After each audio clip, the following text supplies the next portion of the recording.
My officer wife asked me to raise her ex-husband's baby. The first time my wife asked me to raise another man's child. She did it at my own dining table. Not in tears, not in private, not with trembling hands and honest shame. She did it in front of her parents, her brother, and the man who had once worn the same uniform beside her in combat. The man was also her ex-husband. His name was Ryan Maddox. Mine is Daniel Hayes. I had been married to Major Amelia Hayes for 6 years. 6 years of early alarms. Polished boots, field calls at midnight, transfer orders, missed anniversaries, and dinners reheated so often that the pasta turned into something closer to paste than food. 6 years of telling myself that loving a soldier meant understanding absence. 6 years of telling myself that Amelia's coldness was stress, her impatience was command pressure, and her silence was exhaustion. I had turned excusem into a marital language. That night, all of it ended over roasted chicken, red wine, and a lemon cake her mother had brought as if we were celebrating something. The whole scene had the strange stiffness of a bad ceremony. Her father, Colonel retired Harold Bennett, sat at the head of the table, even though it was my house.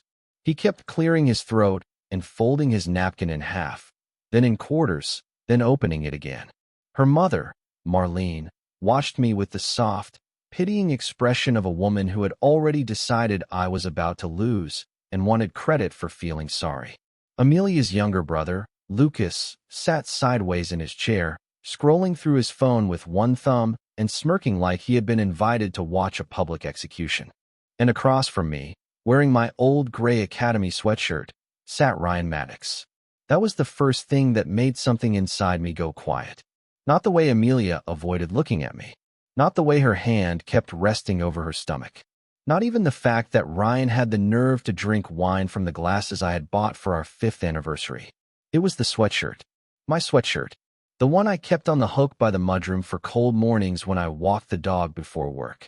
Gray cotton, frayed cuffs, a small ink stain near the left pocket from a tax season years ago. Ryan leaned back in my chair like he belonged in my home, wearing my clothes, sitting across from my plate, looking at my wife with a familiarity that made the room tilt. Amelia sat beside me in a dark green sweater instead of uniform.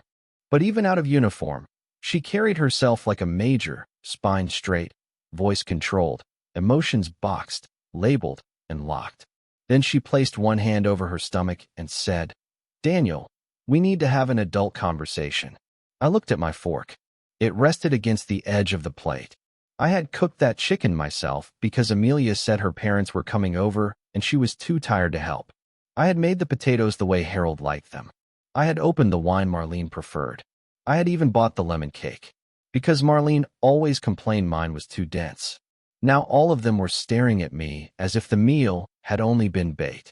Marlene reached across the table and touched Amelia's wrist. "Sweetheart, just say it. Daniel is a reasonable man." Reasonable. That word had followed me through my marriage like a collar. Be reasonable when Amelia missed my mother's surgery because her unit had a readiness review. Be reasonable when her brother needed me to co-sign a loan for a truck he could not afford. Be reasonable when Harold and Marlene needed help covering property taxes on the house they refused to downsize. Be reasonable when Amelia spent late nights checking on Ryan because he was struggling after leaving active duty. Be reasonable when she forgot my birthday dinner, but remembered the date Ryan had been injured overseas. Reasonable had never meant fair. Reasonable meant quiet. I looked at my wife's hand on her stomach. Then I looked at Ryan. He lifted his glass slightly, as if toasting the part of the evening where I would finally be told what everyone else already knew. "Say it," I said. Amelia swallowed. "I am pregnant." The room did not react like people hearing news. It reacted like people waiting for the next line of a script. I nodded once, and Ryan is here because Amelia's lips parted. Her eyes grew wet, but there was a strange steadiness behind the tears. Not shame, not exactly fear, more like frustration that I was not making this easier because he is involved. Harold muttered, "Family is not always simple." Lucas gave a little laugh under his breath. Ryan set his wine glass down. "Life happens, Daniel." I reached into my pocket beneath the table. My phone was already unlocked because I had been checking the roast timer earlier. Without looking down, I opened the voice memo app and tapped record. Then I placed the phone face down beside my plate. Amelia noticed the movement. "Daniel," she said softly, "please do not make this hostile." I looked at her. "You brought your ex-husband into my house wearing my sweatshirt while you still wear my ring." Hostile arrived before I spoke. Marlene's face tightened. "This is not the time for pride." "No," I said, "this is exactly the time for it." Ryan leaned forward. "I did not come here to insult you. You chose a strange outfit for respect." His smile thinned. Amelia finally turned fully toward me. Her eyes shone. "The baby is Ryan's." There it was. 6 years of marriage split open in one clean sentence. I did not shout. I did not throw the glass. I did not stand and swing at Ryan. Though part of me noticed the distance between us, the angle of the chair, the knife near my plate, the way Harold's left hand moved toward his own wine glass, as if he expected violence and wanted to blame me for it. Instead, I sat still for a few seconds. All I heard was the hum of the refrigerator. I thought about the mortgage payment that came from my account every month. The health insurance I carried because Amelia's military coverage did not cover everything the way she liked to pretend it did. The personal savings I had used to help her parents when Harold's retirement investments took a hit. The thousands I had spent supporting Lucas through one failed business idea after another. I thought about every time Amelia had come home cold and distant, and I had told myself she was carrying too much. I thought about every night Ryan's name appeared on her phone, and I chose not to ask because trust, I believed, meant not. Turning love into interrogation. Then I understood she had not only betrayed me, she had brought the betrayal home, seated it across from me, and expected me to help feed it. "I will not raise another man's child because you are afraid to live with your own choices," I said. Amelia flinched. Marlene gasped. Harold's face hardened. "That is a brutal thing to say to a pregnant woman." "No," I said. "Brutal was planning this dinner." Ryan tapped one finger against the stem of his glass. "Nobody is asking you to act like nothing happened." I turned to him. "What are you asking me to act like?" His jaw shifted. "The child needs stability." I looked at Amelia. She took my sleeve in both fingers. "Ryan is not in a place to handle this alone. He is trying to rebuild after everything. You and I have a home. We have structure. We have insurance. We can give the baby a safe beginning." I repeated. Her fingers tightened. "You always said you wanted a family. I wanted our family. Blood is not the only thing that matters." "No," I said, "betrayal matters a lot." Lucas dropped his phone on the table. "Come on, man. Plenty of husbands raise kids that are not biologically theirs. Plenty of husbands choose to." I said. I was ambushed. Marlene's eyes filled with angry tears. "My daughter made a mistake. Marriage is supposed to include mercy. A mistake is forgetting to turn off the stove." This was months of choices. Amelia's face changed for the first time that night. The softness left. "You think you are perfect?" "No." "Then stop acting like a martyr." I almost laughed. Not because it was funny, because she truly believed that refusing humiliation was the same as performing victimhood. Ryan took another drink from a glass I had bought. "Maybe do not embarrass everyone, Daniel. Be mature." There it was. The command beneath all the soft words. Be mature. Be calm. Be useful. Pay the bills. Give up the bedroom. Let the other man become family. Let your wife call this complicated instead of cruel. Raise the baby so everyone can pretend the damage is modern, generous, and emotionally evolved. I picked up my phone and stopped the recording. Then I stood. Amelia looked up quickly. "Where are you going to do the mature thing?" Marlene exhaled. "Good. Walk around the block. Calm yourself." I looked at her. "No, I am ending the performance." I opened my banking app. My hands were steady. That surprised me. Joint household account. Daily spending limit reduced, large transfers. Frozen secondary authorized card ending in 88.21. Canceled.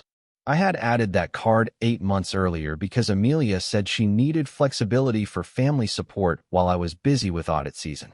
I had wondered why the charges included men's boots, late-night ride shares, and one military surplus store 3 counties away. I had ignored the questions because I wanted to trust my wife more than I wanted to inspect a statement. No more. Then I opened the automatic payment list. Harold and Marlene Bennett mortgage assistance scheduled for tomorrow. Canceled.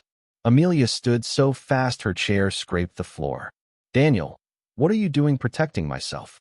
Her phone buzzed first, then Marlene's, then Harold's. Marlene stared at her screen. What is this? The mortgage payment you expected tomorrow is not coming from me. Harold rose halfway. You cannot just cut that off. I can, I said. I did. Amelia's face lost color. That payment keeps them current. Then your child's father can help. Ryan's eyebrows shot up. Hey, this is not about me. For the first time that evening, I smiled. It is entirely about you. Lucas pointed at me. You are punishing her whole family because your pride got hurt.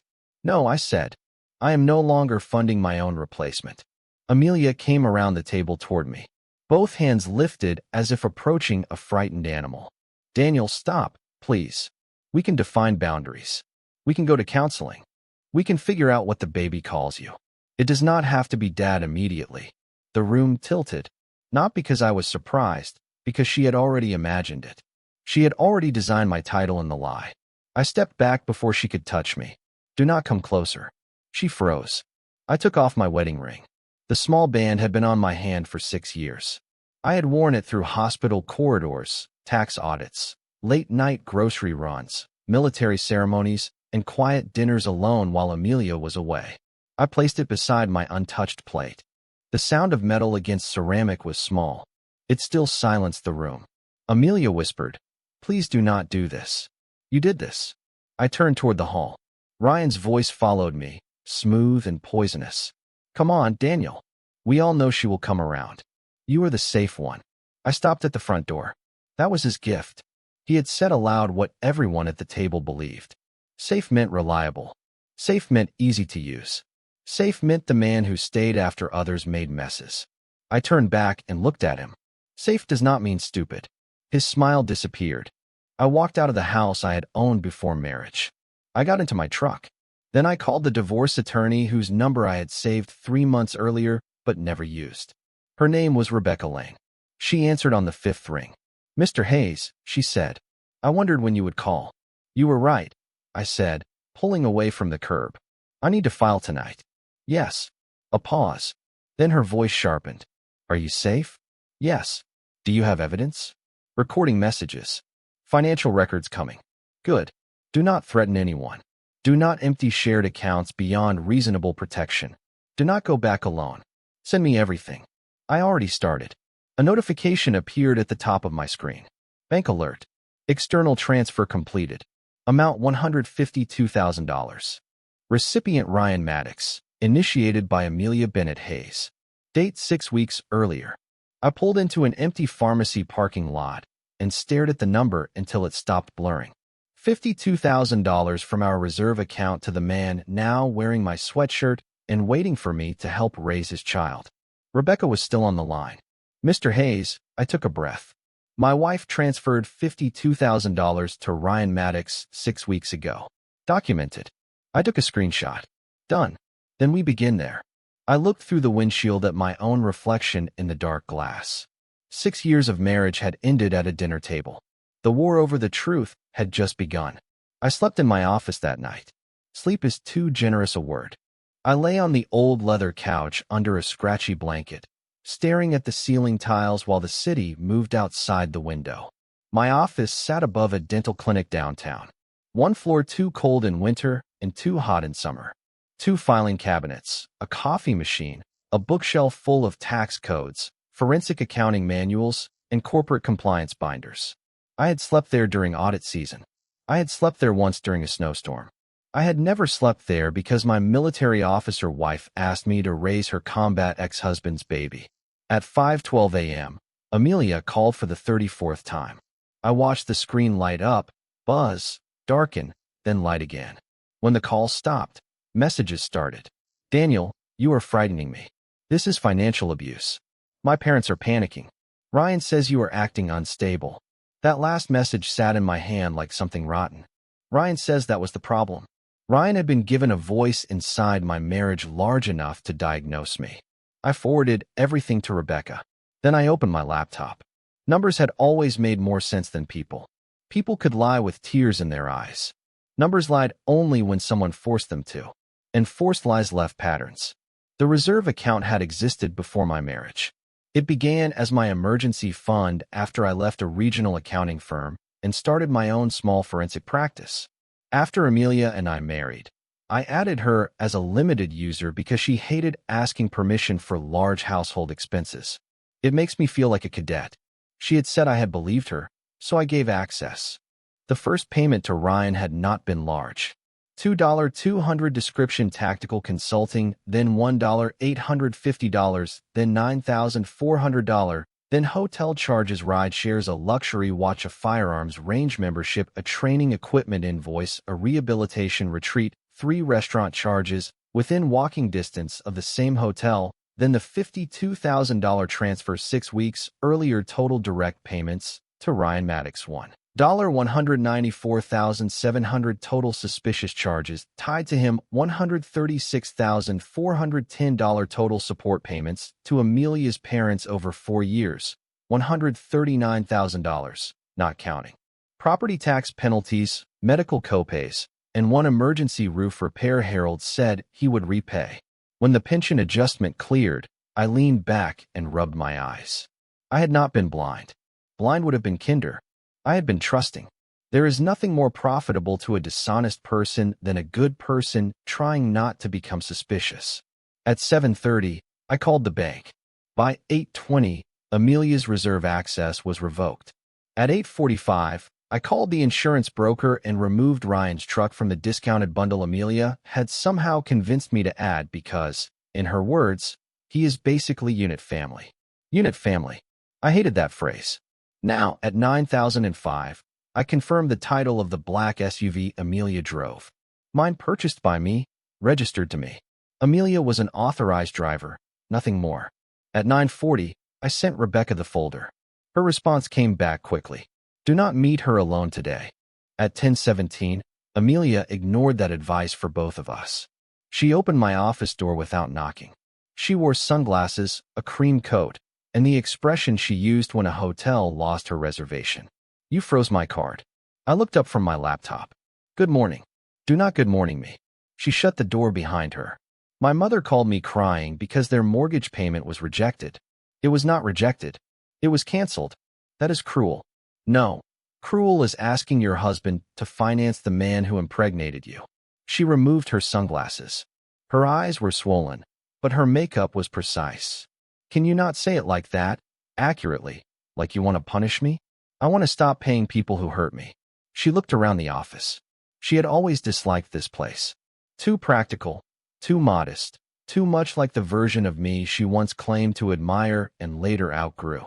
You are making this uglier than it needs to be. It was already ugly. It is a baby, Daniel. It is Ryan's baby. Her hand moved to her stomach. A child should not be punished because adults failed. I agree. That is why the child's father should take responsibility. She gave a sharp laugh. You know Ryan is not ready. Then Ryan should have made different choices. Her face hardened. That is rich. Excuse me. You think you never made me lonely. You think because you paid bills and kept a clean house, you were present. You think stability is the same thing as love. There it was.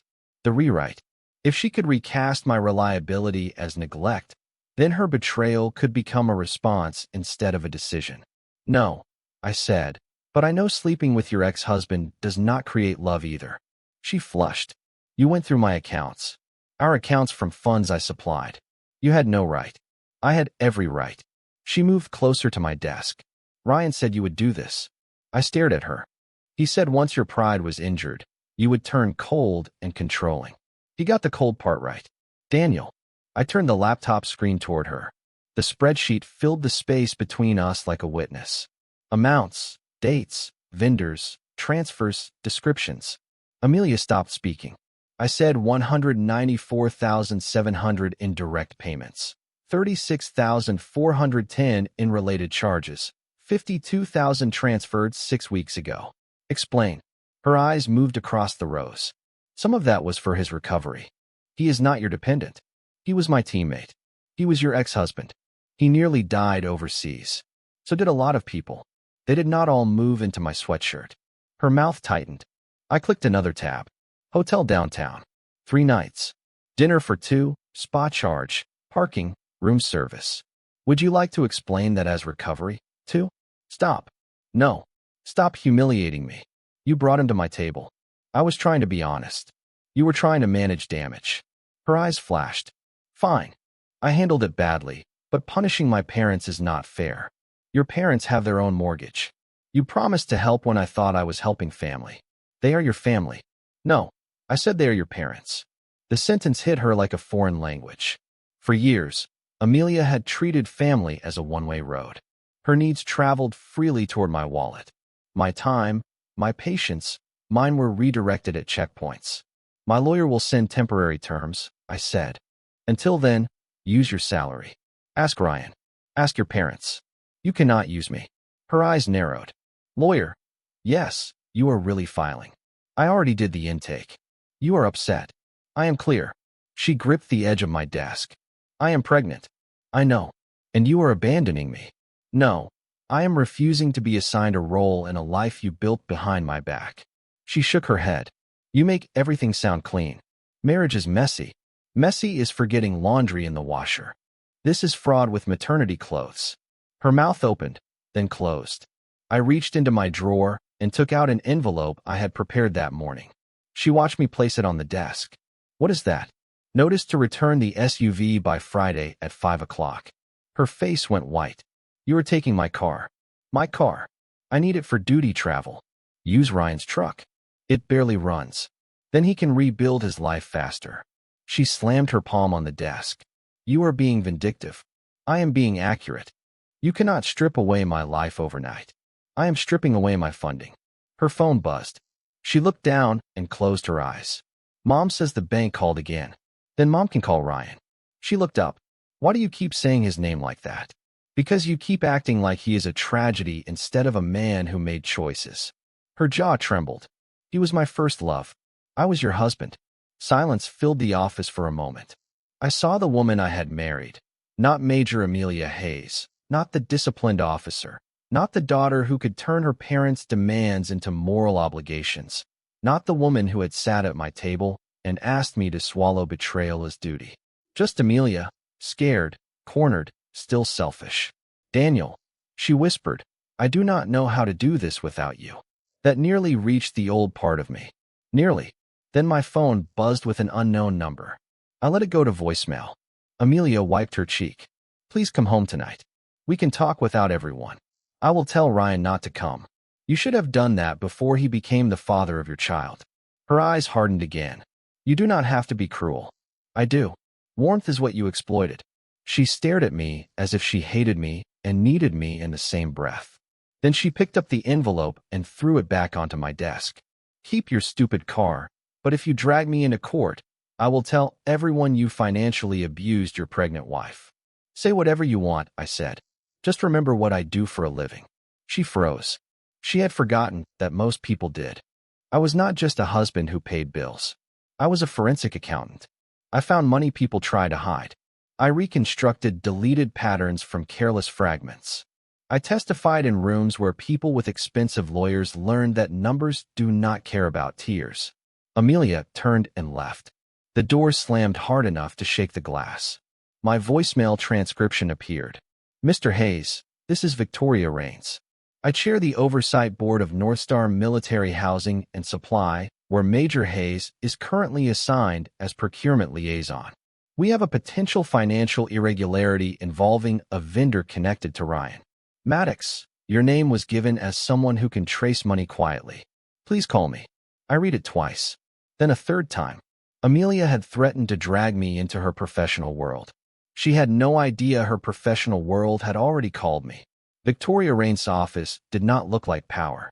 That was the first thing I noticed.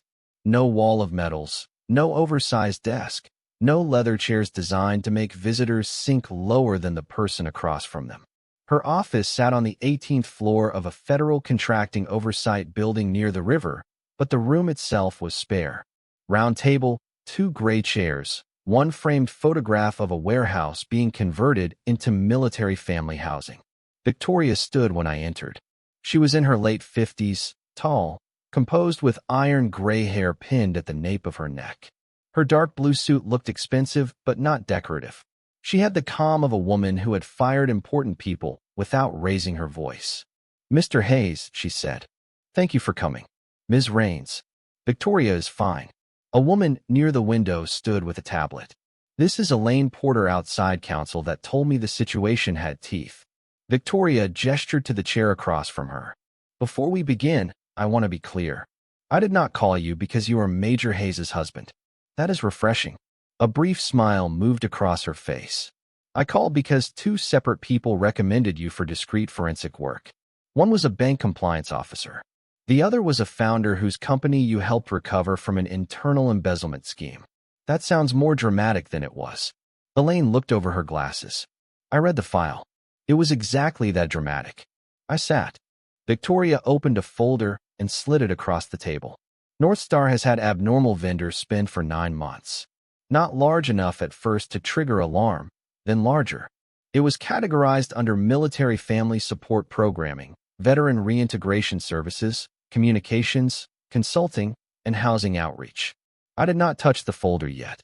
"Amelia approves those vendors." "Yes." In her procurement liaison capacity, and Ryan Maddox appears under 3 vendor entities: Maddox Recovery Consulting, Harborline Veterans Media, Blue Ridge Outreach. I looked at her. She said, "I assume the name matters to you." "It does. I will not ask personal questions unless they overlap with financial misconduct." "Good." I opened the folder. Invoices: $8,500 for Field Reintegration Workshop, $12,200 for Veteran Family Media Package, $121,750 for Outreach Activation, different vendor names, different mailing addresses, same formatting patterns, same approval chain, same authorizing officer, Major Amelia Hayes. A cold, familiar clarity settled over me. The $52,000 from my reserve account had not been the only money. It was simply the part she stole from our life directly. Victoria watched me. "You see it, shell vendors, inflated services, possibly no services can prove it. Not from this alone. Can you find out?" "Yes." Elaine tapped her tablet. "We are not hiring you to attack your wife." "I understand."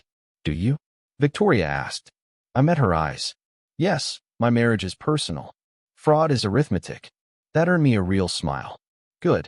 We spent 40 minutes reviewing vendor onboarding records, invoice metadata, payment approvals, internal messages, travel reimbursements, event calendars, and access logs. I asked for original files, not PDFs, bank confirmation numbers, email headers, security footage from vendor meetings, procurement justification memos, any reimbursement forms tied to Ryan Maddox. Elaine took notes. Victoria listened. Neither woman tried to soften Amelia's involvement. Neither exaggerated it either. That mattered. Near the end, Victoria said, "There is another issue." I looked up. "Major Hayes has told staff, you may come here in an unstable state." I almost laughed. "She came to my office first. That is why security was told not to confront you unless necessary. You are here as my consultant. Does Amelia know?" "No." A knock sounded at the glass door. Victoria's assistant opened it. Face tense. "Ms. Raines." "I apologize. Major Hayes is at reception. She says her husband is here to harass her." Victoria did not look surprised. Neither did I. "Is she alone?" Victoria asked. The assistant hesitated. "No, she is with Mr. Maddox," Elaine murmured. "Bold," I said. "Predictable." Victoria stood.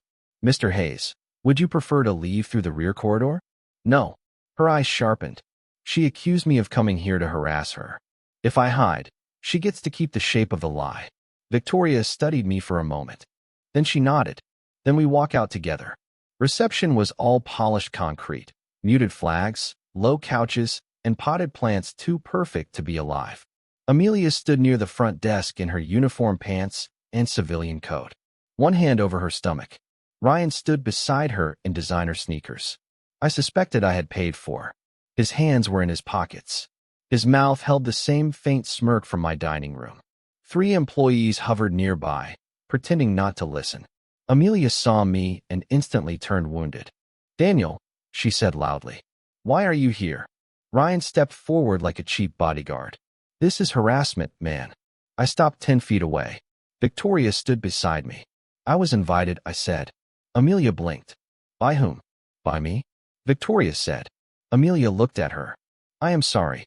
And you or several employees stopped pretending. Victoria offered a polite smile. Victoria reigns. Amelia frowned. Then recognition hit. Not complete. Enough from oversight. From ownership and oversight. Victoria corrected. Ryan's posture changed. Amelia forced a laugh. I did not realize you were meeting with my husband. Consultant. Victoria said. Your husband is here as a consultant.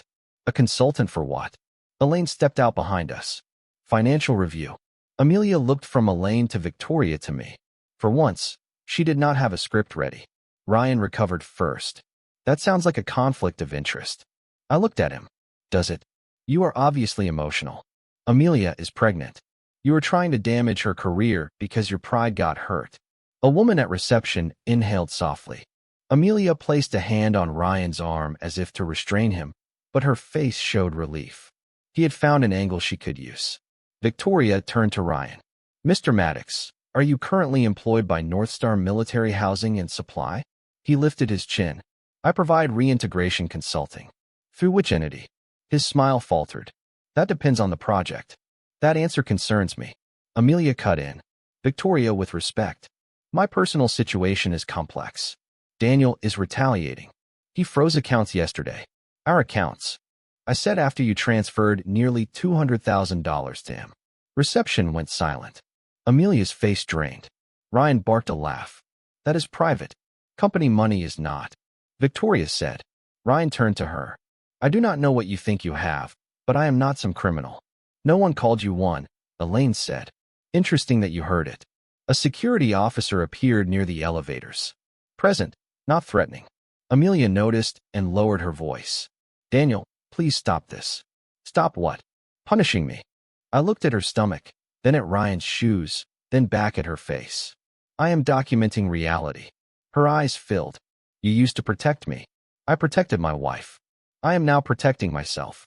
Victoria spoke before Amelia could answer. Major Hayes, you are not being questioned today. You will receive formal notice regarding document preservation. Until then, do not delete emails, messages, vendor files, invoices, approval memos, access logs, or communications related to Ryan Maddox, Maddox Recovery Consulting, Harborline Veterans Media, Blue Ridge Outreach, or any related entity. Amelia stared at her. Document preservation. Elaine said, yes. Ryan's face changed. Fear fast, but visible. Victoria saw it. So did I, Amelia whispered. Daniel, what did you do? I looked at the woman I had loved for 6 years. Then I answered honestly. I stopped looking away. Victoria turned to security. Please escort Mr. Maddox out. He is not authorized to access this floor or any Northstar office without written approval. Ryan stepped back. This is ridiculous. The guard approached. Ryan pointed at me. You think this makes you a man? I did not move. No, I said leaving my house did. His face twisted, but he let the guard guide him toward the elevators. Amelia watched him go. For the first time, Ryan was being removed from a room instead of me. Victoria leaned toward me and spoke quietly enough that only I heard. Your wife does not know who owns her command support contractor. I watched Amelia stare at the elevator doors as if part of her future had just closed inside them. No, I said, but she is about to learn. By Friday afternoon, the SUV was still not in my driveway. That did not surprise me. Amelia had spent years treating deadlines like flexible suggestions if the consequence belonged to me. Apologies, repayments, boundaries, plans, everything could be delayed if she could make the delay sound emotional enough. At 4:42 p.m., I texted her once. The SUV is due by 5. Leave the keys in the mailbox and remove your personal items. At 4:50, she replied, I cannot believe you are doing this while I am pregnant. At 4:51, I replied, I cannot believe I have to. At 5:19, my driveway remained empty. At 5:27, my doorbell camera sent an alert. I opened the live feed from my office. Amelia stood on the porch, one hand on her stomach, the other holding her phone. Behind her, Ryan carried 2 duffel bags and a garment bag. The SUV sat at the curb. My SUV. Ryan looked up at the camera and smirked. Nice place. Amelia whispered, stop. I am just saying. She typed into her phone. My cell buzzed. We need to stay at the house tonight. Mom is too upset. Ryan can sleep on the couch. I stared at the message. Then I looked at the camera feed. Ryan stepped closer and tried the front door handle locked. He tried again harder. Amelia turned and rang the bell. I pressed the speaker button. What are you doing? Amelia jumped at my voice. Daniel, open the door. No, this is still my home. It is my premarital property. You left with Ryan. I did not move out. I went to my parents because you scared everyone. Ryan leaned toward the camera. Open up. She is pregnant. Then stop making her stand outside. He smiled. Cute. Amelia looked close to tears. Daniel, please. I need clothes, prenatal vitamins, my work laptop. You can schedule a supervised pickup tomorrow. Supervised, she repeated, horrified. I am your wife. You are a person who brought the father of your child to my door with luggage. Ryan's expression hardened. Father of her child? You do not know that for sure. Amelia turned sharply. Ryan, he shrugged. I am just saying. Legally, this is complicated. I saved the clip. Thank you, I said. Ryan frowned. For what? For speaking. His eyes narrowed. Amelia looked up at the camera, suddenly afraid. Are you recording this? The doorbell records movement. Daniel, do not be like this. I am not doing anything. You came to the door. Ryan stepped back and looked at the side gate. I bet there is a back entrance. Try it. I said. I call the police. Amelia's mouth fell open. You would call the police on your pregnant wife? No, on the man trying to enter my house. Without permission. Ryan laughed, but he did not move toward the gate. Good. I opened another app and sent a message to the property manager. Please document that Amelia Hayes and Ryan Maddox attempted entry with luggage at 5:27 p.m. Ryan Maddox is not authorized on the property. Call police if they refuse to leave. Then I texted Rebecca. Doorbell camera. They are trying to enter. Saving clips. Her reply came fast. Do not open. Tell them in writing to leave. I sent Amelia a text while watching her read it on camera. You are not authorized to bring Ryan Maddox into my home. You may schedule one supervised property pickup through counsel. Please leave, she read it. Her expression shifted from wounded to furious. You are humiliating me by text now. No, I said through the speaker. I am creating a record. Ryan muttered. This guy is unbelievable. Amelia turned on him. Stop talking. He raised both hands. I am trying to help. You are not helping. For the first time, irritation passed openly. Between them, I watched carefully. Relationships built on fantasy do not need reality to push hard before cracks appear. A car slowed at the curb. Mrs. Keller from 2 doors down leaned toward her passenger window, eyes wide. Amelia saw her and stiffened. Great, she whispered. The neighbors are watching. Ryan waved at Mrs. Keller like an idiot. I closed my eyes for 1 second. When I opened them, Amelia was crying. Daniel, please. I know I heard you. I know this is a lot, but I am scared. I do not have anywhere calm to go. You chose Ryan. I did not choose this chaos. You created it. Her face crumpled. You were always supposed to be the calm one. That sentence landed harder than it should have.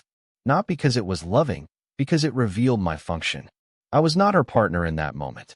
I was the shelter she wanted after setting fire to the roof. Calm does not mean available, I said. Ryan's head snapped up. You know what? Keep the house. We do not need your charity. Amelia looked at him. Ryan, no? Seriously. He grabbed one duffel. This place smells like tax folders anyway. I almost smiled. Amelia did not. Where are we supposed to go? She asked him. He blinked. Your parents? My parents are furious because the bank called. Then a hotel. With what money? He looked away. There it was again. The silence where responsibility should have been. I took a screenshot of the camera feed. Then I called the non-emergency police line. I did not ask for drama. I asked for documentation. A patrol car arrived 14 minutes later. By then, Ryan had grown louder. This is marital property, he told. The officer, Officer Ramirez, a broad-shouldered woman with a calm face, looked at me through the doorbell camera after I identified myself. Sir, are you inside the residence? No, officer, I am at my office. I did not want direct confrontation. Is the property titled in your name? Yes, premarital. My attorney has the deed. Amelia stared at the camera as if I had betrayed her by knowing facts. Officer Ramirez turned to her. Ma'am, you can arrange a civil standby to retrieve necessities. You cannot force entry, and he has clearly stated the male party is not welcome. Ryan scoffed. Male party. Ramirez looked at him. That would be you. Mrs. Keller was definitely watching now. So was Mr. Patel from across the street. Amelia's cheeks burned. Officer, she said, voice shaking. I live here. Ramirez softened slightly. Then schedule a civil standby and gather your belongings. But tonight, with this conflict and an unauthorized third party, you need to leave. Unauthorized third party. Ryan muttered. I am the baby's father. Amelia went still. Ramirez's eyebrows rose. I saved the audio. Sir, Ramirez said slowly, that is not relevant to your right to enter this property. Ryan realized too late what he had said. Amelia looked up at the camera. Daniel, please delete that. No, please. No. The officer instructed them to leave. Ryan cursed under his breath, picked up the bags and shoved them into the SUV. My SUV. I spoke through the camera. Leave the keys. Amelia froze at the passenger door. Daniel, the keys. Ryan threw up his hands. We need transportation. You need honesty, but one step at a time. Ramirez glanced toward the camera. I could not tell if she was hiding a smile. Amelia slowly removed the key fob from her purse and placed it in the mailbox. Ryan slammed the passenger door. Then he realized he had no vehicle to leave in for one beautiful second. Everyone stood in silence. Finally, Amelia ordered a ride share. After they left, Mrs. Keller walked to my mailbox, took the keys, and held them toward the camera. Daniel, honey, I will keep them until you come home. Thank you, Mrs. Keller. She leaned closer. For what it is worth, I never liked him. Despite everything, I laughed once. It was the first real laugh I had managed in days. 2 hours later, Marlene posted in the extended family group chat. Daniel threw his pregnant wife out and stranded her without a car. Please pray for Amelia and the innocent child. Lucas added 3 angry emojis. Some men only show their true character when asked to step up. I looked at the messages. Then I uploaded one screenshot. It showed Ryan on my porch saying, I am the baby's father. No caption, no argument, just truth. Within 1 minute, typing bubbles appeared, then vanished, then appeared again. Marlene deleted her message, but screenshots, like consequences, had already left the room. Marlene Bennett invited me to dinner the next evening with the confidence of a woman who had not realized her power over me had expired. Her message arrived at noon.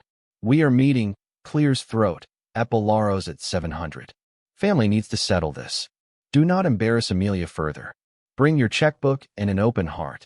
I read it twice. Bring your checkbook, not bring your side, not bring honesty. Checkbook first, heart second. I forwarded it to Rebecca. Her reply was one question. Do you want witnesses? I looked at the family group chat where Marlene had already announced that I would attend to discuss how to support Amelia and the baby in a healthy way. Then I looked at the folder on my desk. Property deed, mortgage support payments, transfers to Ryan, doorbell transcript, dinner recording, group chat screenshots, SUV registration, company vendor documents. Yes, I wrote back. I want witnesses. At 6:58, I walked into Bolaro's wearing a navy jacket, no wedding ring, and the quiet confidence of a man who no longer needed anyone in the room to believe him. Bolaro's was the kind of restaurant Marlene loved because the lighting made everyone look richer than they were. A private room had been booked in the back. I knew because I had paid for family dinners there before. Not that night. The room was full. Not just Amelia's parents and Lucas. Marlene had invited 2 aunts, 1 cousin, Amelia's godmother, and Harold's golf friend, who always called me numbers guy because remembering my name would have required respect. Amelia sat near the center, pale and tense. Ryan sat beside her again. He had changed into a black shirt and a wounded expression. Aunt Patricia spotted me first. Daniel, there you are? Marlene rose with a tragic smile. Thank you for coming. I glanced at the table, wine open, appetizers ordered. Ryan had a steak knife in his hand and my wife's attention beside him. Some habits die slowly. I am here for 15 minutes, I said. Marlene's smile tightened. We need more than 15 minutes to heal a family. We are not healing a family. We are clarifying facts. Lucas snorted. Here comes the spreadsheet. Yes, I said. Here it comes. That shut him up. I sat in the empty chair farthest from Amelia. Marlene frowned. You should sit beside your wife. No. Amelia flinched. Ryan leaned back cold. I took a folder from my bag and placed it on the table. Harold stared at it. What is that? The reason I came. Marlene clasped her hands. Before you start attacking people, I want to say something. I am sure you do. Her eyes sharpened, but she continued. Amelia made a painful mistake. But marriage is not a business contract. You cannot simply withdraw love when things become complicated. You are right. I said marriage is not a business contract. Fortunately, mortgages, car titles, bank accounts, and loans are. The room shifted. Amelia whispered, Daniel, please do not.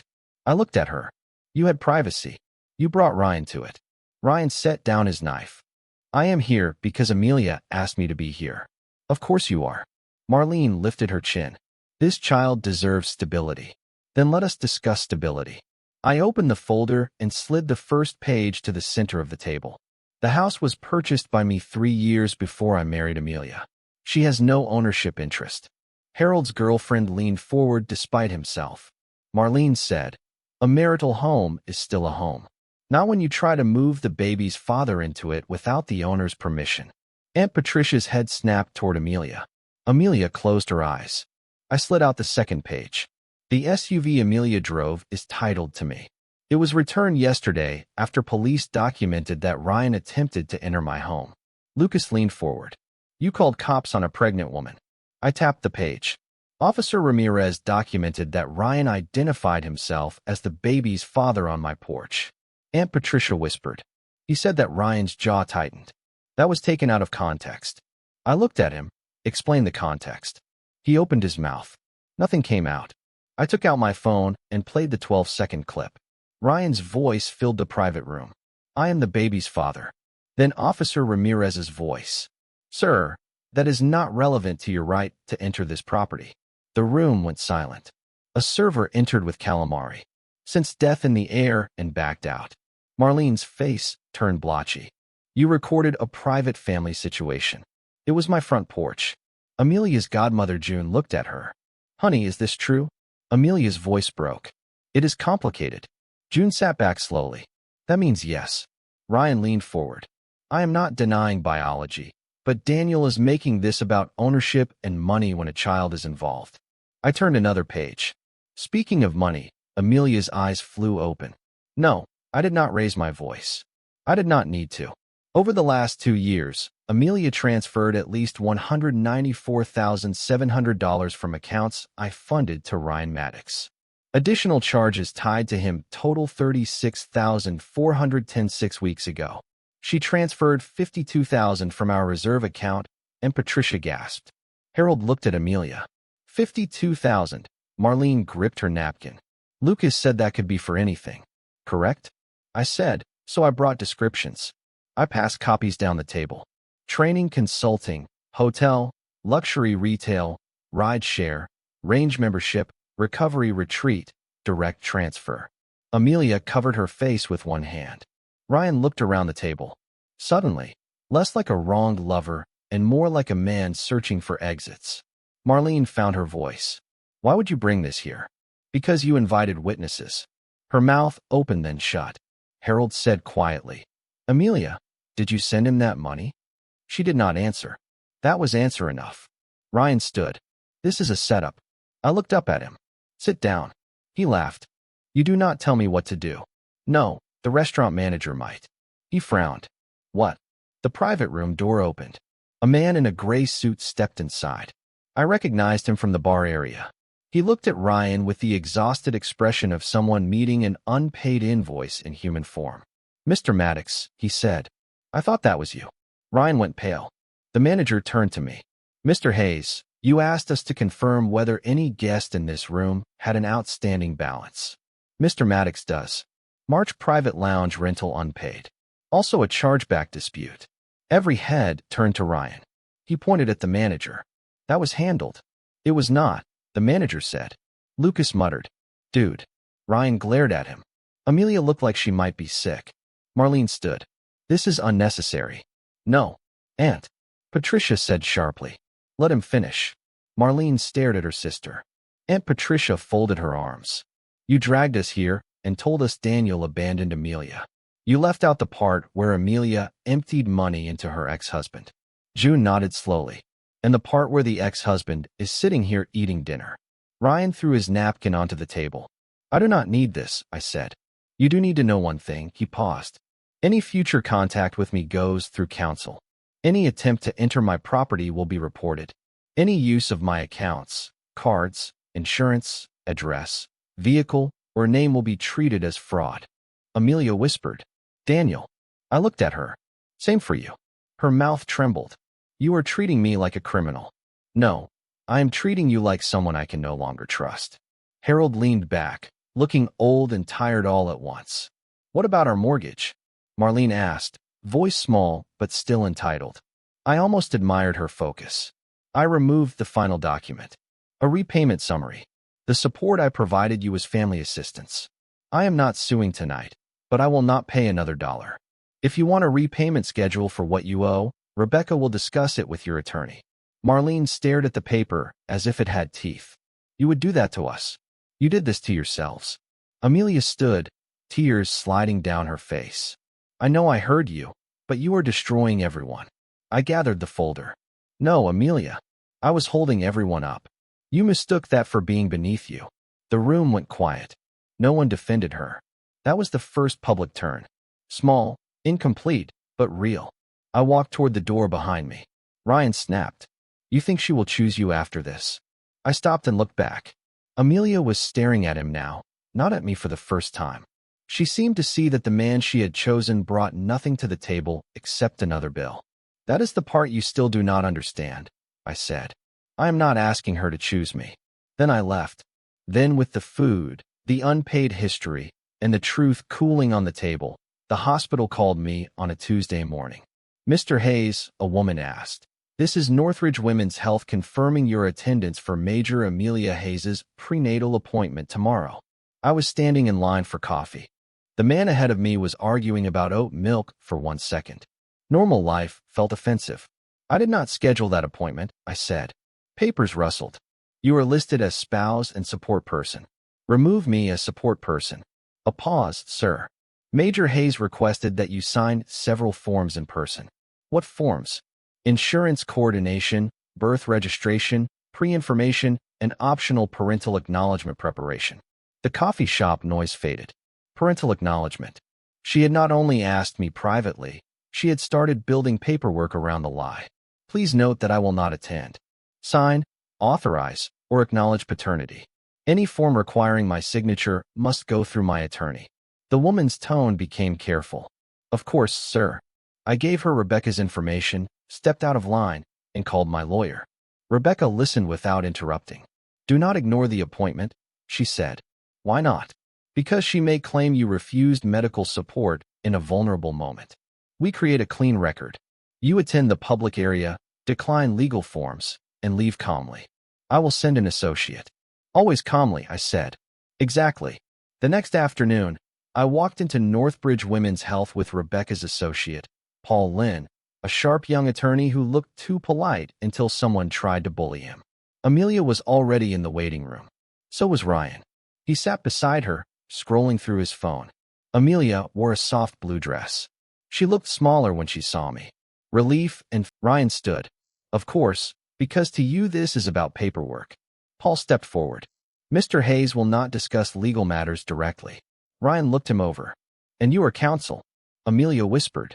Daniel, did you have to bring a lawyer to a prenatal appointment? You brought the baby's father. Several women, that almost worked. It was cruel because it borrowed the language of goodness. Amelia had always known where to press.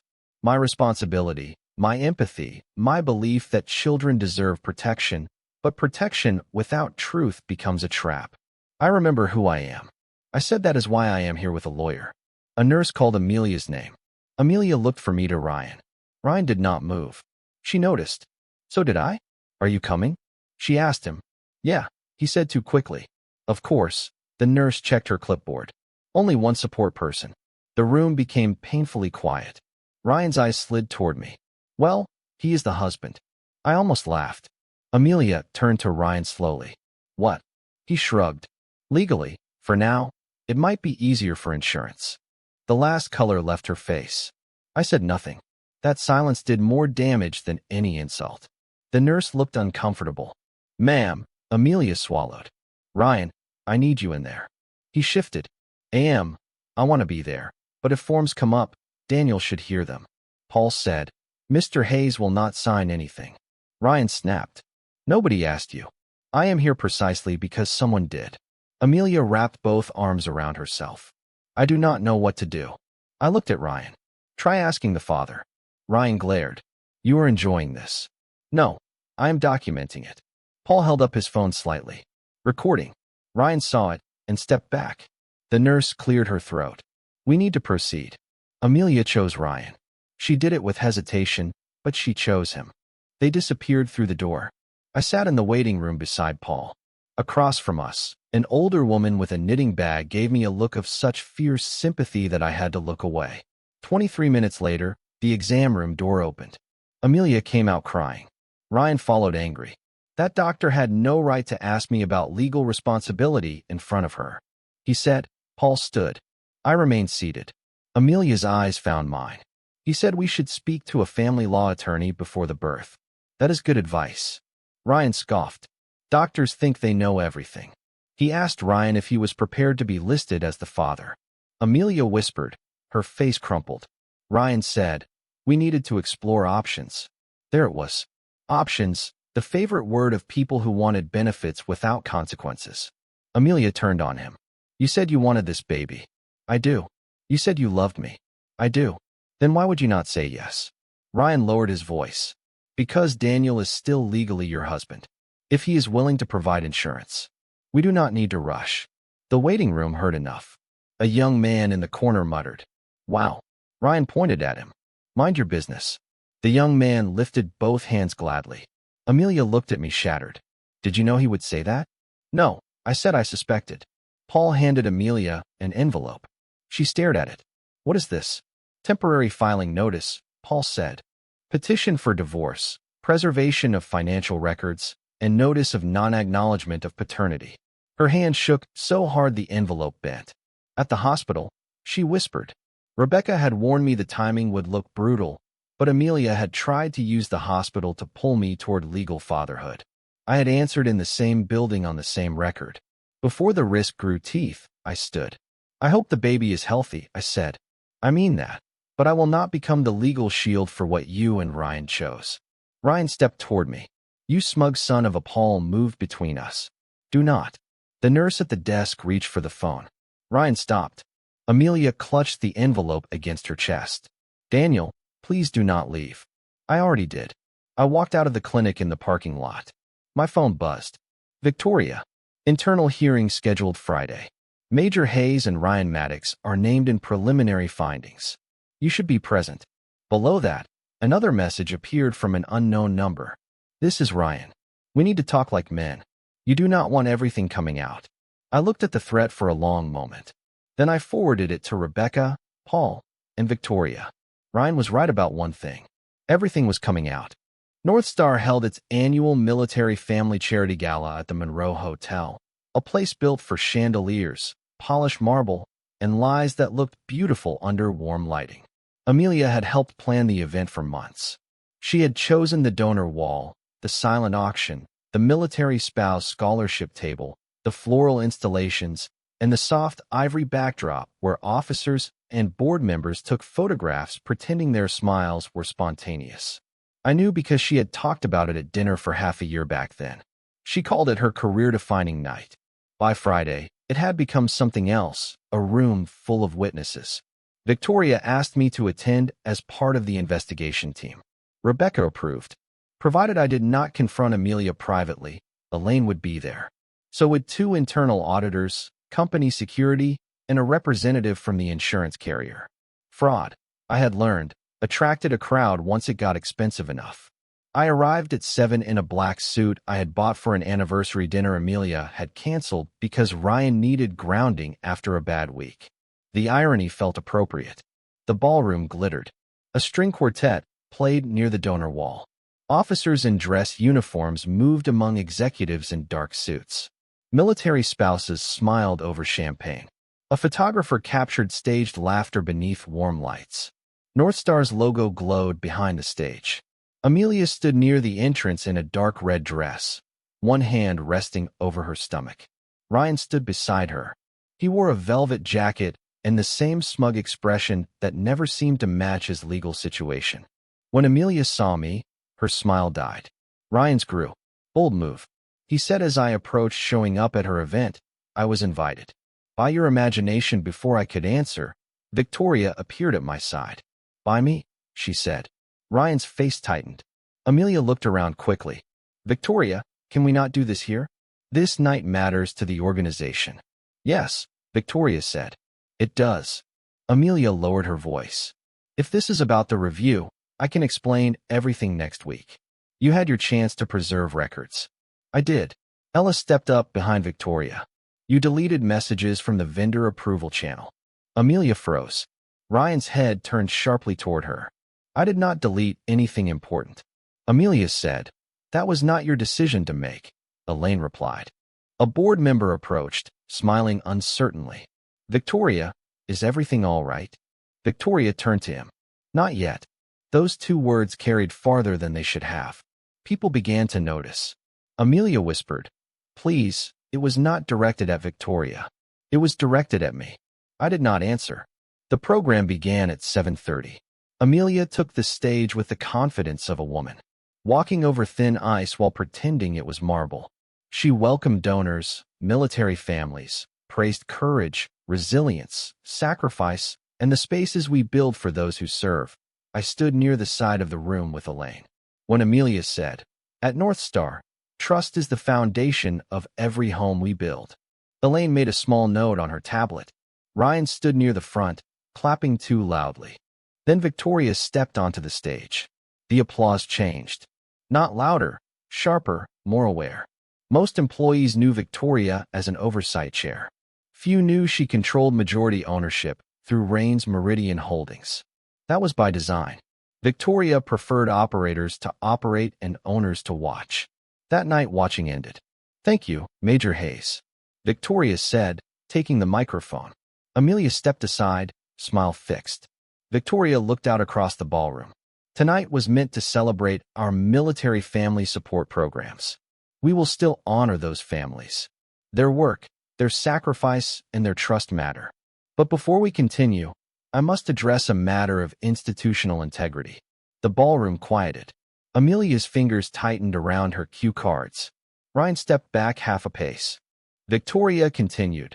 Over the past 9 months, North Star paid significant funds to outside vendors for reintegration consulting, outreach programming, media support, and family services.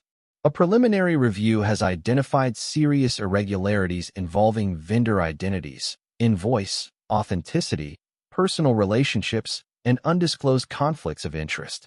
A ripple moved through the room. Amelia whispered, Victoria. Victoria did not look at her. To protect this organization, its employees, the military families we serve, and our donors, we have referred the matter to outside counsel and relevant authorities. Effective immediately, Procurement Liaison Approval Authority has been suspended pending investigation. The word suspended struck Amelia physically. Her shoulders dropped. Ryan tried to move toward the side exit. Security moved first. 2 guards stepped into his path. He laughed nervously. I am just getting air. Elaine walked forward and handed Victoria a folder. Victoria opened it. Mr. Ryan Maddox, she said. Voice calm. You are not authorized to represent Maddox Recovery Consulting, Harborline Veterans Media, Blue Ridge Outreach, or any related vendor entity on North Star premises. You have already been instructed not to access company events. You will leave with security. Gasps broke out. Ryan's face turned red. This is defamation. Elaine spoke from the floor. Then you may discuss it with counsel. Amelia stepped toward him, then stopped. Everyone saw the movement. Everyone saw the hesitation. Ryan pointed at me. This is him. He is doing this because his wife chose me. The ballroom froze. There are sentences that destroy the speaker before anyone else can respond. That was one. Amelia made a sound like she had been caught. Victoria looked at Ryan with cold interest. Mr. Maddox, do you understand that you just claimed a personal relationship with the officer who approved payments to your vendor entities? His mouth opened. No sound came out. Elaine added in a room full of witnesses. A donor near the bar whispered, "Oh my God." Ryan tried to recover. "That is not what I meant." I stepped forward just enough for him to see me. "You always talk too much when you think you are winning," I said. His eyes burned with hate. "At least I do not hide." Behind women with money, the room shifted again. Victoria turned slowly. "Mr. Maddox," she said, "I am the woman with money." A few people sucked in breath. Amelia stared at Victoria. There it was, understanding. Late, terrible, complete. Victoria continued, "And I own the organization your access depended on." Ryan's face collapsed. Security escorted him out while he cursed under his breath. The photographer, to his credit, lowered his camera. Amelia stood under golden lights, humiliated in the exact room she had wanted to impress. Victoria faced the audience again. "To our donors, I apologize for the disruption. Your contributions tonight will be handled through a segregated account overseen directly by Rain's Meridian and outside counsel. No funds connected to the investigation will affect military family distributions. Professional, clean, brutal." The room applauded slowly, then steadily, not for the scandal, for control. Amelia stepped down from the stage as if the floor might reject her. She walked straight toward me. "Did you give her everything?" she whispered. "I gave records." "You ruined me." "No." I opened the books. Her eyes filled. "This was my career. You used it to pay your ex-husband. I was trying to help him. You were trying to keep him." She flinched behind her. Employees whispered. Donors looked away. A board member removed his name tag and left. The first public turn had been at Bolaro's. This was the second, larger, brighter, permanent. Amelia grabbed my wrist. "Please," she said, "do not let her fire me." I looked down at her hand until she released me. "You still think I control consequences?" Her face crumpled. "You could speak for me." "I already did for 6 years." I stepped back. Victoria approached with 2 folders. "Mr. Hayes," she said, professional again. "We need your signature on the chain of custody acknowledgement." Of course. Amelia stared between us. In that moment, she finally understood the title of her own downfall. She had brought Ryan into my home and asked me to raise his child. Now, the woman who owned the organization she served was asking me to sign the papers that would help take her power away. Amelia came to the house on a rainy Sunday without Ryan. That was the first thing I noticed. The second was that she rang the bell only once. She stood under the porch light in a gray sweater, hair damp at the ends, one hand holding a small bakery bag from the place near our old grocery store, the bakery where we used to buy cinnamon rolls on Saturday mornings when our marriage still felt ordinary. I watched her through the doorbell camera from inside the living room for the first time since that dinner. I was home. The house looked different with half her things gone. Cleaner, yes, but not happier. Empty spaces have their own weight. The missing blue vase in the hallway. The bare hook where her green raincoat used to hang. The empty drawer in the bathroom. Divorce does not erase a life. It shows where the screws were. She pressed the bell once. I opened the door, but left the chain on. Her eyes moved to it. Pain crossed her face. "You really think I am dangerous?"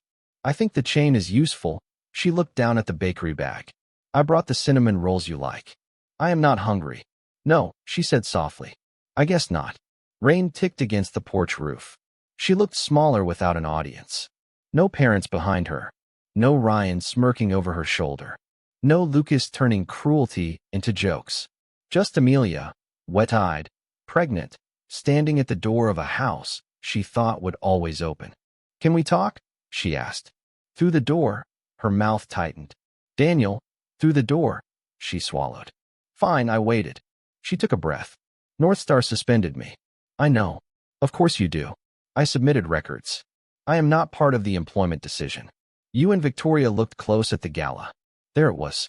Even now, with everything burning, Amelia could still reach for jealousy like it was a weapon she had not forfeited. "Do not do that," I said. "Do what?" "Pretend my professional work is the same as your affair." She looked ashamed for half a second, then tired. "I am sorry," I said. Nothing. I am, she insisted. I know you do not believe me, but I am sorry. What are you sorry for? She blinked. Everything. Name it. Her lips parted. Rain filled the silence. I watched her search for a version of truth that did not expose too much. For hurting you, she said. Name it. Her eyes flashed. Daniel, I am trying. No, you are summarizing. She looked toward the street. Mrs. Keller's curtains moved next door. Amelia saw and lowered her voice. I am sorry I slept with Ryan. The sentence sat between us. Her hand moved to her stomach. I am sorry I got pregnant. That sounds like you are apologizing for the consequence. She flinched. I am sorry I lied. Tears filled her eyes. I am sorry I asked you to raise his baby. For the first time the words came without wrapping. No modern family. No biology is not everything. No Ryan is struggling. Just the truth. I let it stand. She wiped her cheek. I thought if everyone was at the table, you would calm down. You always calm down. I know. I thought if my parents were there, you would not leave. I know. I thought if Ryan was honest, maybe it would feel less like betrayal. Did it? She closed her eyes. No. Why did you bring him into my house? Her eyes opened. Because he said we needed to show you we were serious. He said if you saw he was not going away, you would stop fighting reality. Reality fought back. A broken sound left her throat. Ryan is not who I thought he was. I looked at her through the narrow opening. He is exactly who he showed himself to be. You preferred the version that made me disposable. She covered her mouth for a moment. I thought she would leave instead, she said. I do not have anywhere stable right now. No, my parents are angry. Lucas says I ruined everything. Ryan is staying with some friend because he says the stress is bad for him. Of course he is. The command removed my procurement access. Northstar cut off my system credentials. I cannot speak to half my team. I cannot use my work email. That is what investigations do. I know. She looked past me into the hallway. I missed the house. The sentence was honest in a way that did not help her. The house did not betray you. I said, you betrayed the person who paid for it. Her shoulders shook. Can I come in for 10 minutes? No, please. I just want to sit somewhere that feels normal. Normal is gone. She looked at the chain. You hate me. No, that surprised her. I meant it. Hatred would have required a kind of intimacy I was no longer willing to provide. I do not hate you, I said. I am done arranging my life around your comfort. She pressed the bakery bag to her chest. I can give the baby Ryan's last name. I can tell the court you are not the father. I can sign whatever Rebecca wants. We can separate for a while, and maybe after the baby is born, we can see who we are. No, you do not have to decide forever right now. I already did. Her face twisted. How can you just turn it off? I did not. You wore it out. That hurt more than shouting would have. She stepped back, then forward again. Is there someone else? The question was absurd enough that I stared at her. What? Victoria? She looked away. No, but there will be, I said. And that will not be your business. I am still your wife. Legally, temporarily. Her tears came harder. You are cruel now. No, I am honest now. You preferred me gentle. A courier pulled up across the street and checked the house number.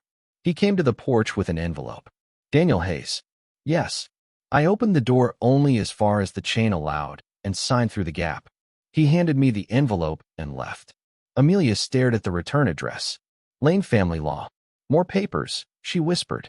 Temporary terms. What do they say? Your attorney will receive them. I do not have one yet. Get one. With what money? Your salary. Your parents. Ryan. Any option that is not me? She shook her head. I do not even recognize you. You never had to. You only had to use me. She recoiled as if the word struck skin. I did not apologize. I opened the envelope enough to confirm contents. Temporary separation agreement. Property access procedure.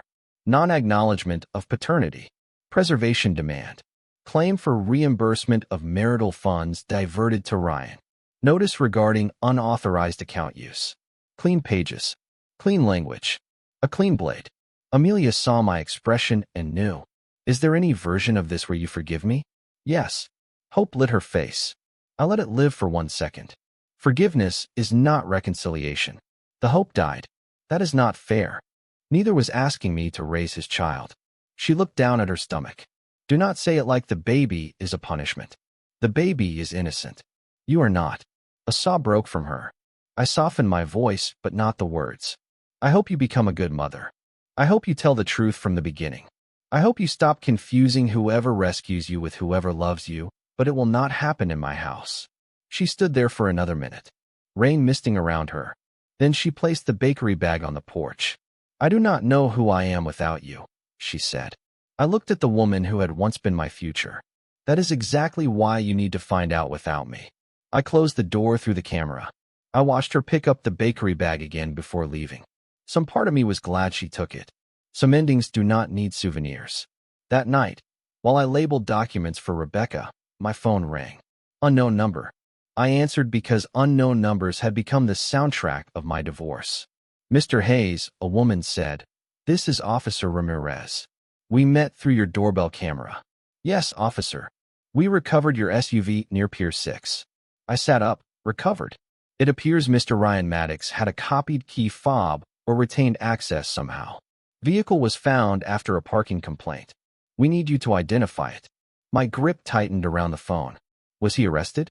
Not yet, but we found documents inside with your address, Major Hayes's name, and several invoices that may interest your attorney. I looked at the neat stacks of evidence on my desk. Ryan had not just walked into my marriage. He had left fingerprints everywhere. Pier 6 smelled like river water, gasoline, and bad decisions. Officer Ramirez met me near the tow area just after 10 o'clock. The SUV sat beneath a flickering light. Mud on the tires, passenger window smudged, back seat full of fast food wrappers, and a black duffel bag I recognized from my porch camera. I stood 5 feet away and stared. There was something uniquely insulting about seeing your own vehicle treated like a stolen motel room. Ramirez held a clipboard. "You confirm this is yours?" "Yes." "Did you authorize Mr. Maddox to use it?" "No." "Do you know how he had access?" "My wife returned the primary fob under police supervision. He may have copied it earlier or taken a spare from her belongings. We will document that." "Thank you." She opened the passenger door with gloves. Inside on the floor lay a folder with North Star's logo. Beside it was an envelope from Harborline Veterans Media. Ramirez did not touch them yet. "Do these belong to you?" "No. They may be evidence in a company investigation." "I figured you would say that." I called Elaine Porter. She answered like a person who expected disasters after dark. "Elaine, Ryan appears to have left company documents in my SUV. Do not touch them." "I have not." "Photograph from where you stand." "Officer present." "Yes." "Good. I am coming." While we waited, Ramirez took my statement. No, I had not authorized Ryan to use the vehicle. Yes, he had been warned not to access my property. Yes, there was video of him leaving without the keys. Yes, Amelia had previously used the vehicle. Yes, I wanted unauthorized use investigated if evidence supported it. At 10:37, Amelia called. I let it ring. At 10:38, she texted, "Is Ryan with you?" I looked at the message, then at the SUV. No. Why? Her answer came in pieces. "He took my phone earlier. He said he needed to fix everything. I think he used your car. I am scared." I showed the messages to Ramirez. She nodded. "Send those to your attorney, too." Amelia called again. This time, I answered on speaker with Ramirez beside me. "Daniel," Amelia said. Her voice shook. "Where is he?" "I do not know. You have the car. The police have it." She sobbed once. "Oh God. Did you give him a key?" "No, I do not know. Maybe he took the spare from my purse. I thought it was dead." "Where are you?" "My parents' house." "Stay there." "Is he in trouble?" "Yes." She cried harder. "He said you were trying to ruin him. He said if he got the invoices back before Victoria's lawyers saw them, everything would calm down." I closed my eyes. Ryan had not taken the car to flee. He had taken it to move evidence. "What invoices?" I asked. "I do not know, Daniel. I do not know all of it, Amelia. I approved some because he said the vendor setup was messy and he needed separate entities for tax reasons." Ramirez's eyes sharpened. I kept my voice even. "Did you know the entities were his?" Silence. "Amelia." "Not at first," she cried. Later, the word dropped like a stone. Later, Ramirez wrote something down. "Do not delete anything." I said, "Do not call him. Do not warn him. Call your attorney." "I do not have one." "Get one tomorrow, Daniel, please." I did not know it was this bad. You knew enough to hide it. She had no answer. Elaine arrived 20 minutes later with company security and an evidence courier. Everything became procedural after that. Photographs, bagging, chain of custody, officers' signatures, tow yard logs. The folder contained invoices, approval sheets, handwritten notes, and a donor list from the gala with several names circled. Elaine's face went grim. This is broader than we thought. How broad? She glanced at Ramirez. Potential donor solicitation fraud. Maybe fake sponsorship placements. We need to verify. Ramirez whistled softly. I thought about Ryan at Bollaro's holding a stake. Knife and talking about stability. Men like Ryan did not build stability. They converted other people's sympathy into cash. At 11:54, Ryan called me. Rebecca had told me not to engage, but Elaine and Ramirez both nodded when I showed them the screen. Ramirez said quietly, "Keep him talking. Do not threaten. Do not promise." I answered on speaker. "Ryan, you enjoying this?" He snapped. "No, Bull. You have been waiting to feel superior. Where are you?" He laughed. "You sound like a cop. I am standing beside one." Silence. Then he cursed. Ramirez's eyebrows lifted. Ryan lowered his voice. "Listen, man. Amelia does not know half of what happened." Elaine went still, I said. "Then explain it." "Why?" "So you can record me. You called me." He breathed hard into the phone. "Those companies were real enough. Services were planned. Things got delayed by what? Your interference. Try again. Do not act like you know me. I know you left invoices in my vehicle." Another silence longer. "I can make this ugly for Amelia," he said. Elaine's gaze snapped to mine, meaning she approved things. She signed. She told me which budgets had room. You think she is innocent? I felt the old wound twist. I held still. Are you saying Amelia knowingly approved false invoices? I am saying she did not ask questions when questions would ruin the fun. Ramirez motioned for me to continue. "Where are you, Ryan?" He laughed again, but it cracked. "You want truth? She said you would never leave. She said you were too decent. That was your whole thing." My fingers tightened around the phone. "She was wrong." "Yeah," he said bitterly. "I figured that out. Turn yourself in." "No." "Then stop calling me. You think Victoria is going to save you. Women like that do not marry guys like you. They use guys like you." I looked at Elaine. She looked unimpressed on Victoria's behalf. "Goodbye, Ryan." "Wait." I paused. His voice dropped. "Tell Amelia I did love her." "No." "What?" "Tell her yourself." I ended the call. Ramirez saved the log. Elaine looked at me. "You handled that well." "I am tired of handling him at all." "With luck," she said, "you will not have to much longer." By morning, Ryan was picked up at a budget motel 2 towns over after trying to pay cash with a card reported in a fraud complaint by another woman. Another woman. Her name was Tessa Miller.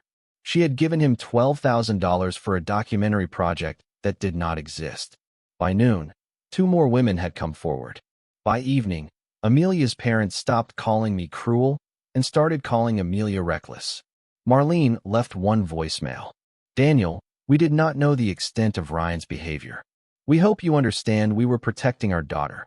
I deleted it, not because I was angry, because I no longer needed to collect every insult as proof.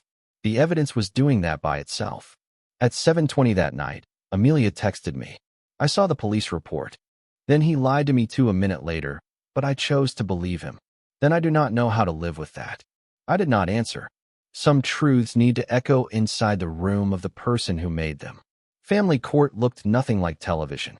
No grand wooden witness box. No shouting lawyers. No judge slamming a gavel while people gasped. Just fluorescent lights, tired chairs, stacks of files, and broken lives divided into categories the law could recognize. Amelia sat at the opposite table with a lawyer I had not seen before. She wore a black maternity dress and no makeup. Her hair was pulled back. Her face looked thinner. For the first time, Ryan was not beside her. That absence said more than his presence ever had. Rebecca sat to my right, calm as stone. Paul sat behind us with folders. The hearing was for temporary orders, residence, account access, support requests, property use, preservation of records. My petition for non-acknowledgement of paternity, Amelia's lawyer, M.S. Grant, began with sympathy. "My client is pregnant, emotionally distressed, currently suspended from duty-related procurement authority and without stable access to the marital residence or vehicle she used during the marriage. Judge Holloway, a woman with silver hair and reading glasses low on her nose, looked over the file. The residence is titled solely to Mr. Hayes and acquired before marriage. Ms. Grant hesitated. Yes, Your Honor, but it functioned as the marital home. Rebecca stood. Mr. Hayes offered supervised civil standby for Major Hayes to retrieve personal belongings. He did not deny necessities. He denied entry to Mr. Ryan Maddox, the acknowledged biological father of the unborn child. After Mr. Maddox attempted to enter the property with luggage, the judge looked up. Ms. Grant's pen stopped moving. Amelia closed her eyes. Judge Holloway turned a page. There is video. Rebecca passed a transcript and drive to the clerk. Yes, Your Honor, Ms. Grant said. We do not dispute Mr. Maddox was present, but emotions were high. The judge read silently. The courtroom seemed to shrink. Then she looked at Amelia. Major Hayes, did Mr. Maddox state on video that he was the baby's father? Amelia's voice was barely audible. Yes, and you are not claiming Mr. Hayes is the biological father? No. The judge made a note. Something unclenched in my chest. Not relief. Not yet. Air. Ms. Grant recovered. My client acknowledges mistakes. However, Mr. Hayes's sudden financial restrictions left her vulnerable. Rebecca rose again. Mr. Hayes restricted large transfers after discovering substantial marital and premarital funds diverted to Mr. Maddox. Statements have been provided. Direct transfers total at least $194,700. Suspicious charges tied to Mr. Maddox total approximately $36,410. A separate $52,000 transfer occurred 6 weeks before the pregnancy disclosure. Judge Holloway's expression did not change, but the room did. Ms. Grant looked at Amelia. Amelia stared at the table. The judge turned another page. Major Hayes did. You transfer $52,000 to Mr. Maddox. Amelia whispered. Yes. For what purpose? Her lawyer touched her arm, but Amelia answered anyway. He said he needed to clear debt so he could be present for the baby. The judge paused. And did he clear debt? Amelia's face crumpled. I do not know, Rebecca said. Mr. Maddox is currently under investigation for multiple fraud allegations, including vendor payments connected to Major Hayes's procurement approvals. We are not asking this court to decide those matters today. We ask only that Mr. Hayes not be ordered to finance or house the consequences. Ms. Grant stood. We object to prejudicial characterization sustained in part, Judge Holloway said. Keep to family issues. Ms. Lane, of course, Your Honor. Family issue. Mr. Hayes should not be ordered to provide support based on funds his wife diverted to the acknowledged biological father of her unborn child. That landed. Ms. Grant tried another angle. My client contributed emotionally to the household. Judge Holloway looked at her. Counsel emotional contribution does not create title in premarital real estate. At a temporary hearing, I looked down at my hands steady. Amelia finally looked at me. There was no anger in her eyes now, only the stunned grief of someone hearing reality from a person she could not manipulate. The judge addressed paternity. Next, Mr. Hayes, you request an order reflecting that you do not acknowledge paternity and will not sign preliminary parental documents. Yes, Your Honor. You understand final determination may require additional filings after birth, depending on state presumption law. Yes, Major Hayes. Do you object? Her lawyer whispered to her. Amelia shook her head. No, she said. Then, after a pause, he is not the father. The sentence did not hurt the way I expected. Maybe because I had already paid for it. Judge Holloway issued temporary orders. I retained exclusive use of the house. Amelia could retrieve belongings through civil standby. The SUV remained with me. Joint accounts were restricted pending tracing. I would maintain legally required spousal insurance until further order, but I would not sign parental documents or optional maternity financial obligations beyond what the law required. Harold and Marlene's mortgage assistance was not my obligation. All non-emergency contact would go through counsel. Then the judge looked at both attorneys. Given the evidence of substantial transfers and related investigations, I am ordering financial preservation, no deletion of messages, emails, vendor records, banking data, or procurement files. I expect counsel to coordinate with any criminal or civil inquiry without turning this divorce into a discovery circus. Rebecca nodded. Understood. Ms. Grant looked as if she wished she had taken a different case. As we packed up, Amelia stood too quickly. Rebecca touched my sleeve. Warning. I looked at Amelia, but did not move toward her. She gripped the back of her chair. I heard you. It was such a strange sentence that I did not know how to answer. She continued, voice shaking. All this time I kept saying you never listened to me. But today I heard what I sound like when I cannot explain myself. Her lawyer whispered, Amelia. She ignored her. I am sorry. The judge had already left. The clerk was organizing files. No audience, no Ryan, no family table, no stage, just an apology in a room where apologies had no legal category. I said, I hope you mean that for yourself too. Her face folded. Can we talk someday about logistics, about us? There is no us. She nodded as if each word had weight. Then she said, Victoria terminated my procurement assignment. I had expected it. I did not know it had happened yet. My judgment exposed the organization to unacceptable risk. She said, that is the official wording. I said nothing. She laughed once, broken and bitter. That is a polite way to say I ruined my life for a man who stole from everyone. I picked up my folder. She looked at my empty ring finger. I used to think your calm meant you did not feel deeply. No, I said it meant I was trying not to destroy what I loved. Her eyes filled again. I walked out with Rebecca before Amelia could turn that pain into another request. In the hallway, Rebecca handed me a copy of the temporary order. You did well. I do not feel like I won. You did not come here to win. You came here to stop bleeding. That was true. Near the exit, my phone buzzed. Victoria Board. Approved termination of Major Hayes's North Star Procurement Authority. Maddox's vendor files are with law enforcement. Also, when this is over, I would like to discuss a business proposal. No rush, just do not disappear. For the first time in weeks, a message about the future did not feel like a threat. I stepped out of the courthouse into cold sunlight behind me. The door opened. Amelia came out with her lawyer, saw me, and stopped for 1 second. We looked at each other across the courthouse steps. Then I turned away first. That was another kind of order. Not from the court. From me. Amelia signed the final divorce agreement at a conference table with a water stain shaped like a crooked heart. I noticed because grief makes stupid details memorable. The table belonged to Rebecca's office. 2 neat stacks of papers sat between us. Amelia sat with Ms. Grant on one side. I sat with Rebecca on the other. No one raised their voice. No one cried at first. That made it worse somehow. The end of a marriage should have sounded larger. Instead, it sounded like paper sliding over wood and pens clicking open. Amelia had given birth 3 weeks earlier to a boy named Miles. I learned his name through counsel.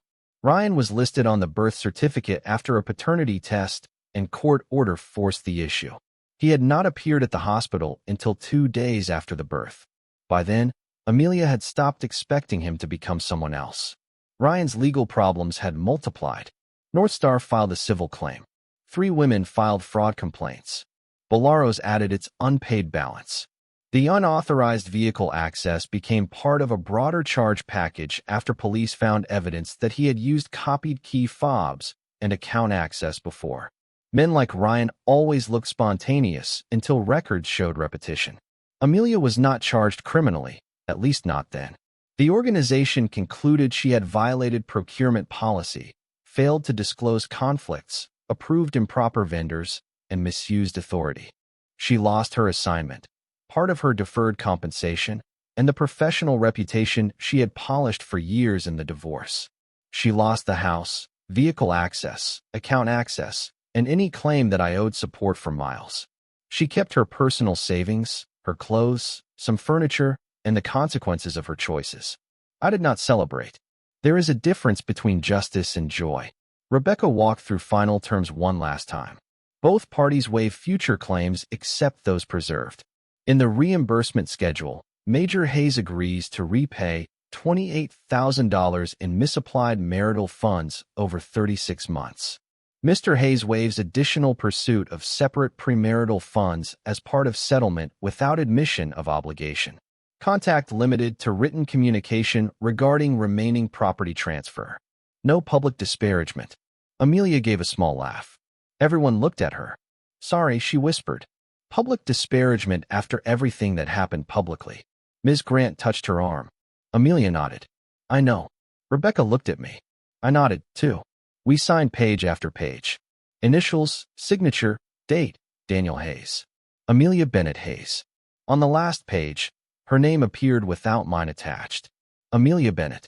She stared at it for a long time before signing. When it was done, Rebecca gathered the papers. Ms. Grant stood. We will wait for certified copies. Amelia did not move. Can I have 5 minutes? She asked. Rebecca looked at me. I had promised myself. I would not give Amelia another private stage, but the room had glass walls. The attorneys would stand outside. The door would remain open. 5, I said. The attorney stepped out. Amelia sat with both hands folded on the table. She looked exhausted in a way makeup could not hide. Motherhood had arrived around her like weather without shelter. How is he? I asked before I could stop myself. Her eyes lifted. Miles, I nodded. A fragile smile crossed her face. Healthy. Loud. He hates being cold. Good. He has Ryan's mouth. I looked away. Sorry, she said quickly. That was unnecessary. It is true. Truth is allowed. She absorbed that. We listened to muffled office sounds beyond the glass. Then she said, Ryan asked me for money from jail. I almost closed my eyes. Did you send it? No. That surprised me. She saw it and smiled sadly. I know. Growth, right? Something like that. Her smile faded. My mother says I should ask you to reconsider. She says men have forgiven worse. Your mother has confused forgiveness with access. Yes, Amelia whispered. She does that. There was a new flatness in her voice when she spoke about Marlene, not hatred, recognition. Lucas will not talk to me unless he needs something. Dad is quiet all the time. Mom helps with the baby and then cries because people at church look at her differently. I said nothing. I thought losing you would feel like losing one person, she continued. But it was like the lights went out in every room at once. The house, the car, the bills, my job, my parents' respect, my own story about myself. Her fingers trembled. I built everything on the idea that you would stay decent no matter what I did. That was a bad foundation. She nodded. I know. The open door made the conversation feel less dangerous. Still, every word was a place I had once lived. Amelia looked at me. Did you ever almost come back? I answered honestly. Yes. Her breath caught. At the hospital, I said for about 3 seconds. She shut her eyes. What stopped you? Ryan asked me to be useful. Her face twisted. And you? I added, let him. A tear rolled down her cheek. I loved him when I was 22, she whispered. I loved the version of myself I thought he saw. Brave. Wanted. Not responsible. Not boring. Not someone who always had to hold command. With you, I felt safe. Then I resented the safety because I did not have to earn it. I heard her. I even understood some of it. Understanding does not change the locks. You should tell that to a therapist, I said. She laughed through tears already started. Good. Her eyes searched my face. Do you love her? I did not ask who she meant. Victoria and I had not crossed any lines during the divorce. We had worked, we had spoken, we had shared coffee after hard meetings where neither of us pretended the world was fair. She had become someone whose calls did not make my stomach tighten. That was all, and it was not Amelia's to examine. My life after you belongs to me, I said. She nodded slowly. That is fair. The words sounded new in her mouth. She wiped her face and stood at the door. She paused. I really am sorry, Daniel. I know. Her shoulders shook once, but I am not coming back. I said, I know that too. She walked out. Rebecca returned a moment later. You okay? I looked at the signed agreement on her desk. No, she waited. I took a breath, but I am free. 2 months later, Victoria invited me to lunch at a small restaurant near the river. Not Bolaro's, not anywhere with chandeliers, a place with wooden tables, good soup, and servers who left people alone. She arrived with a folder. Business proposal, she said, sitting across from me. I was warned by me. Fair. She opened the folder. Rain's Meridian is building a compliance advisory branch for mid-sized contractors and military support organizations. Internal controls, vendor audits, ownership transitions, fraud prevention. I want you to lead it. I read the first page. The salary was higher than anything I had ever paid myself. The equity offer made me look up. This is generous. No, Victoria said it is price to value. I stared at that phrase. Price to value. Not tolerated. Not used. Not praised for being dependable while drained. Valued. I need time to review. Take it. That is dangerous. I read everything. I am counting on it. For the first time in a long time, I smiled without bitterness. Victoria smiled back. It did not heal me. That was not her job. But it reminded me that not every open door leads into a room where someone waits to take. I did not fall in love with Victoria Rains because she helped expose my ex-wife's corruption. That would make a cleaner story, sharper, easier to sell to people who want revenge to look like a lightning strike. The truth was quieter. I fell in love with her because she answered questions directly. Because she never asked me to confuse sacrifice with love. Because when I said I needed time, she gave it without punishing me.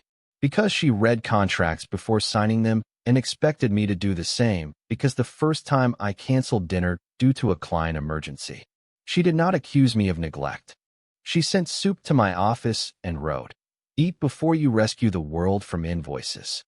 Because she laughed at dry jokes. Because she hated performative charity. Because she remembered that I drank coffee black only during audits 6 months after the divorce.